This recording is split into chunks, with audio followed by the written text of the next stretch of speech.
Hello friends, നമുക്ക് പുതിയൊരു വീഡിയോയിലേക്ക് വീണ്ടും സ്വാഗതം. അപ്പോൾ ഇന്ന് ഞാൻ വന്നിരിക്കുന്നത് ഡബിൾ മാർക്ക് ടെസ്റ്റിനെ കുറിച്ച് പറയാനാണ്. അത് എൻ്റെ എക്സ്പീരിയൻസിലുള്ള കാര്യമാണ് ഞാൻ പറയുന്നത്. ഇത് പലർക്കും അറിയുന്നവർ കുറേ പേരുണ്ടാവും, അറിയാത്തവരും ഉണ്ടാവും. അപ്പോൾ ഞാൻ ഇത് അറിയാത്തവർക്ക് വേണ്ടിയിട്ടാണ് പറയണത്. എൻ്റെ ഒരു എക്സ്പീരിയൻസ് ആണ് ഞാനിവിടെ നിങ്ങൾക്കും കൂടി ഷെയർ ചെയ്യണത്. അപ്പം എനിക്ക് ഡബിൾ മാർക്ക് ടെസ്റ്റ് ചെയ്തിട്ടുണ്ടായിരുന്നു. എനിക്ക് 3 മാസം കംപ്ലീറ്റ് ആയി, 4 മാസം തുടക്കത്തിലായിരുന്നു എനിക്കിത് ചെയ്തിട്ടുള്ളത്. അപ്പം നമ്മൾ അത് എന്തിനു വേണ്ടിയിട്ടാണ് ചെയ്യണമെന്നുള്ളതാണ്. എൻ്റെ എക്സ്പീരിയൻസ് വെച്ച് എനിക്ക് അതേപറ്റി വലിയ ധാരണയൊന്നും ഇല്ലായിരുന്നു. കാരണം എനിക്ക് ഫസ്റ്റ് ഡെലിവറിക്ക് ഉണ്ടായിരുന്നില്ല, സെക്കൻഡ് ഡെലിവറിക്ക് വേണ്ടിയിട്ടാണ് ഇത് ഡോക്ടർ എനിക്ക് നിർദ്ദേശിച്ചിട്ടുണ്ടായിരുന്നത്.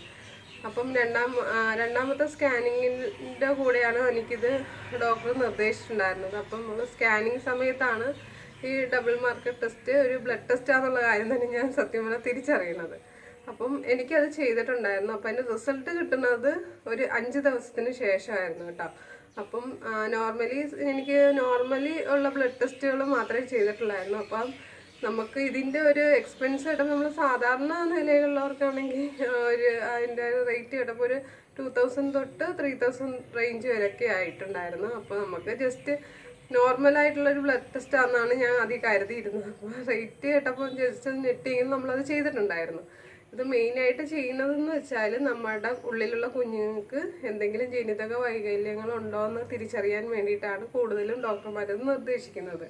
ഇത് ചിലർക്ക് നിർബന്ധം ഉണ്ടായെന്ന് വരില്ല, എന്നാലും നമ്മൾ ചെയ്യുന്നത് ഏറ്റവും നല്ലതാണ്. കൂടുതലും ഒരു 30 വയസ്സിന് മേലോട്ടുള്ളവർക്കും 35 വയസ്സിന് മേലോട്ടുള്ളവർക്കായിരിക്കും ഇത് മെയിനായിട്ട് ചെയ്യിപ്പിക്കുക. 35 വയസ്സിന് മേലോട്ടുള്ളവർ നിർബന്ധമായിട്ട് ഇത് ചെയ്തിരിക്കണം. അതല്ല, ഡോക്ടർ നിർദ്ദേശിച്ചില്ലെങ്കിൽ പോലും നമുക്ക് അങ്ങോട്ട് ഡോക്ടറോട് സജസ്റ്റ് ചെയ്തിട്ട് ഈ ഡബിൾ മാർക്ക് ടെസ്റ്റ് നമുക്ക് ചെയ്യാം.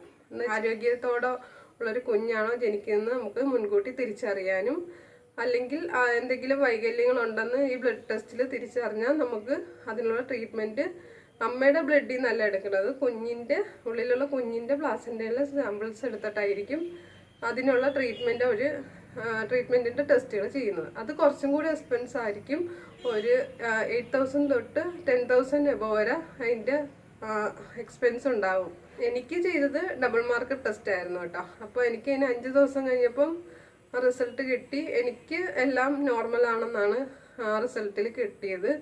അപ്പോൾ നമുക്ക് പിന്നീടാണ് നമ്മൾ അതിനെക്കുറിച്ച് കൂടുതലായിട്ട് അന്വേഷിക്കുന്നതും നമ്മൾ അതിനെക്കുറിച്ച് കൂടുതലായിട്ട് മനസ്സിലാക്കിയിട്ടുള്ളതിൽ വെച്ച് എനിക്ക് ഏറ്റവും കൂടുതൽ ഡോക്ടർ പറഞ്ഞിട്ടുള്ളത്, നമുക്ക് 100% ഈ ഒരു ടെസ്റ്റ് കൊണ്ട് നമുക്ക് 100% കുഞ്ഞിന് കുഴപ്പമില്ലെന്ന് പറയാൻ പറ്റില്ല. 2 വയസ്സിന് അല്ലെങ്കിൽ 1 വയസ്സിന് ശേഷവും കുഞ്ഞുങ്ങളിൽ ഈ ജനിതക വൈകല്യങ്ങൾ പിന്നീട് പ്രസവശേഷം കുഞ്ഞുങ്ങൾക്ക് കണ്ടുവരാറുണ്ട്. അതുകൊണ്ട് ഒരു 100% ഉള്ളൊരു റിസൾട്ട് ഡോക്ടർമാർ ഇതിൽ ഉറപ്പ് പറയില്ല. ഒരു ജനിതക വൈകല്യം ഉണ്ടോ എന്നുള്ളത് നമുക്ക് മാക്സിമം കണ്ടുപിടിക്കുക എന്നതാണ് ഈ ഒരു ടെസ്റ്റ് കൊണ്ട് നമ്മൾ ഉദ്ദേശിക്കുന്നത്.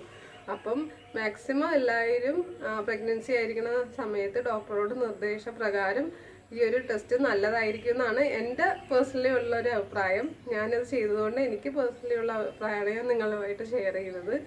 അപ്പോൾ ഇതാണ് ഇന്നത്തെ ഒരു വീഡിയോ. അപ്പോൾ ഒരു വീഡിയോ ആയിട്ട് നമുക്ക് വീണ്ടും കാണാം. Bye.